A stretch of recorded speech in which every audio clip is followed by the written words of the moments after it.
ধর্ম মন্ত্রণালয়, Islamic foundation এবং জাতীয় চাঁদ দেখা কমিটির দৃষ্টি আকর্ষণ করে আমি আমার মাল্টিমিডিয়া প্রেজেন্টেশন উপস্থাপন করছি। আমরা কেন এই সংবাদ সম্মেলন করছি, এটার প্রয়োজনীয়তা কি? আমাদের জাতীয় চাঁদ দেখা কমিটি প্রতিটি লুনার মান্থ, প্রতিটি চন্দ্র মাস শুরু করার ক্ষেত্রে কোরআনের সিদ্ধান্ত মানছেন না, হাদিসের সিদ্ধান্ত মানছেন না। ইসলামী আইনশাস্ত্রের 1350 বছরের ইতিহাসে হানাফি, মালিকি, হাম্বলি মাযহাবের সর্বসম্মত মত এই সিদ্ধান্ত মানছেন না। প্রতিষ্ঠিত জ্যোতির্বিজ্ঞানের সিদ্ধান্ত মানছেন না। আপনারা শুনলে আশ্চর্য হবেন, প্রিয় দেশবাসী, প্রিয় সাংবাদিক ভাইরা, যে আমাদের বাংলাদেশ সরকারের একটি অন্যতম প্রতিষ্ঠান আমাদের আবহাওয়া অধিদপ্তর, এই আবহাওয়া অধিদপ্তর নতুন চাঁদের স্থানাঙ্ক হিসাবে সিদ্ধান্ত দেয়, সেটাও মানছে না। সেটাই আমি উপস্থাপন করব। আর এই না মানার ফলে প্রতিক্রিয়াটা কি হচ্ছে? আমাদের বাংলাদেশের কোটি কোটি মুসলিম প্রতি বছর প্রথম দিনের রোজাটা ছেড়ে দিতে বাধ্য হচ্ছেন, রোজাটা রাখতে পারছেন না। বাংলাদেশের একমাত্র স্মার্ট সিটি বসুন্ধরা এখন আরো নিরাপদ, আধুনিকতায় আরো এক ধাপ এগিয়ে। শেষে যে শাওয়ালের প্রথম দিনকে রমজানের শেষ দিন মনে করে ঈদের দিনে রোজা রাখতে বাধ্য হচ্ছে। এরপরে ঈদুল আজহার দিন, যেটা ইয়াউমুন নাহারের প্রথম দিনকে দ্বিতীয় দিনকে প্রথম দিন মনে করে একদিন পরে ঈদের নামাজ পড়ছেন, ওয়াজিব তরক হচ্ছে। আইয়ামে তাশরিক, আপনারা সবাই জানেন কোরবানি ঈদের সময় 5 দিন তাকবীর বলি আমরা। এই তাকবীরটা একদিন পরে শুরু করার কারণে একদিনের 5 ওয়াক্ত নামাজের পরে 5টি ওয়াজিব তাকবীর, যেটা ইচ্ছা করে তরক করা কবিরা গুনাহ, সেটা হচ্ছে।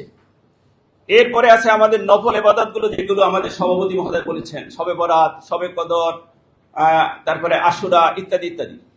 এরপরে আছে ইসলামী অনেক তাহাজিব, তামাদ্দুন, সংস্কৃতি জড়িত, ইতিহাস জড়িত, যেমন বদর দিবস, যেমন উহুদ দিবস, যেমন শবে মেরাজ, যেমন রাসূল সাল্লাল্লাহু আলাইহি ওয়াসাল্লামের ওফাত এবং জন্মদিবস।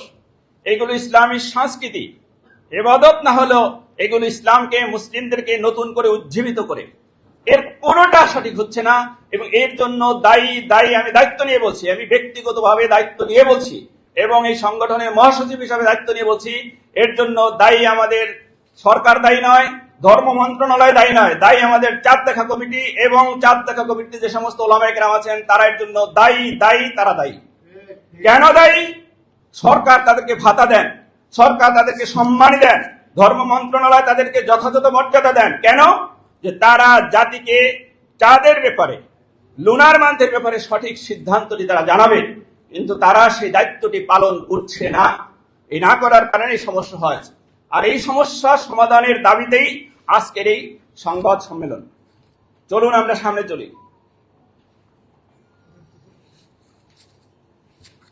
এটা একটু বড় করো ইমরান, একটু বড় করো, ক্লাস দাও। বাস, আপনারা দেখেন, আরেকজন বলবে। এটা হলো পৃথিবীর মানচিত্র, আমরা সবাই এর সাথে পরিচিত আছি। এই পৃথিবীর মানচিত্র সম্বন্ধে আমাদের, আমি কাউকে ছোট করছি না, কিন্তু বাস্তবতা বলছি, আমাদের শতকরা 98 জন নয়, শতকরা 99 জন মাহের ওলামায়ে কেরামের কোনো ধারণাই নেই। এই কারণে এই ভুলটা করেন তারা। দেখেন, উপরটা হলো উত্তর, আমরা সবাই জানি মানচিত্রের উপরটা হলো কি উত্তর, এটা উত্তর, নিচটা হলো দক্ষিণ, ডান সাইড পূর্ব, বাম সাইড পশ্চিম। দক্ষিণ পৃথিবীতে এই যে আমার স্পটলাইট যেখানে পড়ছে সাদা সাদা দেখা যায়, এটা হলো নিউজিল্যান্ড। এই কর্নারটা হলো নিউজিল্যান্ডের, এই কর্নারটা সর্বপূর্বের, এই কর্নারটা হলো লিসবন। এর পূর্বে আর কোন স্থলভাগ নেই। এটার কি হলো 177 ডিগ্রি পূর্ব দ্রাঘিমা। আর পশ্চিম পৃথিবী, পৃথিবীর দক্ষিণ দিক থেকে পশ্চিম দিকে সর্বশেষ এটা হলো পোর্তো নাতালেস। এখান থেকে এখানে সময়ের দূরত্ব হলো 17 ঘন্টা, অর্থাৎ দক্ষিণ পৃথিবীতে মানুষ বসবাস করে ওয়ানলি 17 ঘন্টার মধ্যে। এবার আসে মধ্য পৃথিবীর এই যে মার্শাল দ্বীপপুঞ্জগুলো, ইন্দোনেশিয়ার পরে যে মার্শাল দ্বীপপুঞ্জ প্রশান্ত মহাসাগরের মধ্যে, এই মার্শাল দ্বীপপুঞ্জগুলো, এরপরে শুধু জলরাশি, কোনো মানুষের বসবাস নেই। মার্শাল দ্বীপপুঞ্জ থেকে আমার আমেরিকার কি বলা একটা সেন্ট্রাল আমেরিকার পশ্চিম প্রান্ত পর্যন্ত এখানে সময়ের ব্যবধান মাত্র 18 ঘন্টা।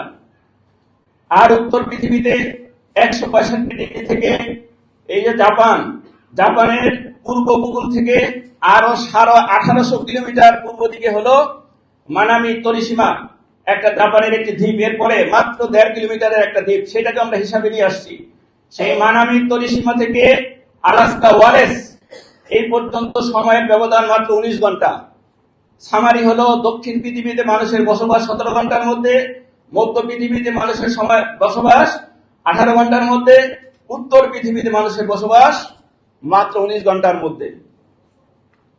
তাহলে আমার প্রতিদিনের ফজর নামাজ 19 ঘন্টায় শেষ হয়ে যাচ্ছে, প্রতিদিনের জোহরের নামাজ 19 ঘন্টার মধ্যে শেষ হয়ে যাচ্ছে, প্রতিদিনের মাগরিব, এশা, সাহারি ইত্যাদি সর্বোচ্চ 19 ঘন্টার মধ্যে শেষ হয়ে যাচ্ছে। শুধু এই মানচিত্রটা না বোঝার কারণে আমাদের ওলামায়ে কেরাম, আমাদের জাতীয় চাঁদ দেখা কমিটি চরম অজ্ঞতার পরিচয় দিয়ে, চরম মূর্খতার পরিচয় দিয়ে, আমি দায়িত্ব নিয়ে বলছি শব্দগুলো, কারণ আমরা বহুবার 30 বছর যাবৎ আমি নিজেরা রিমাইন্ডার দিচ্ছি, চরম মূর্খতার পরিচয় দিয়ে তারা জাতিকে 1-2টা রোজা নষ্ট করছে, ঈদের দিনে হারাম সেই দিন রোজা রাখতে বাধ্য করছে। চলুন আমরা সামনে চলি। এবার যে বিষয়টি নিয়ে কথা, এই মাসটা কিভাবে তৈরি হয় স্টার্ট করুন। ঠিক আছে,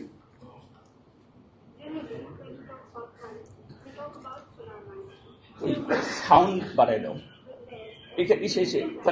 ওখানে সিম্বল আছে।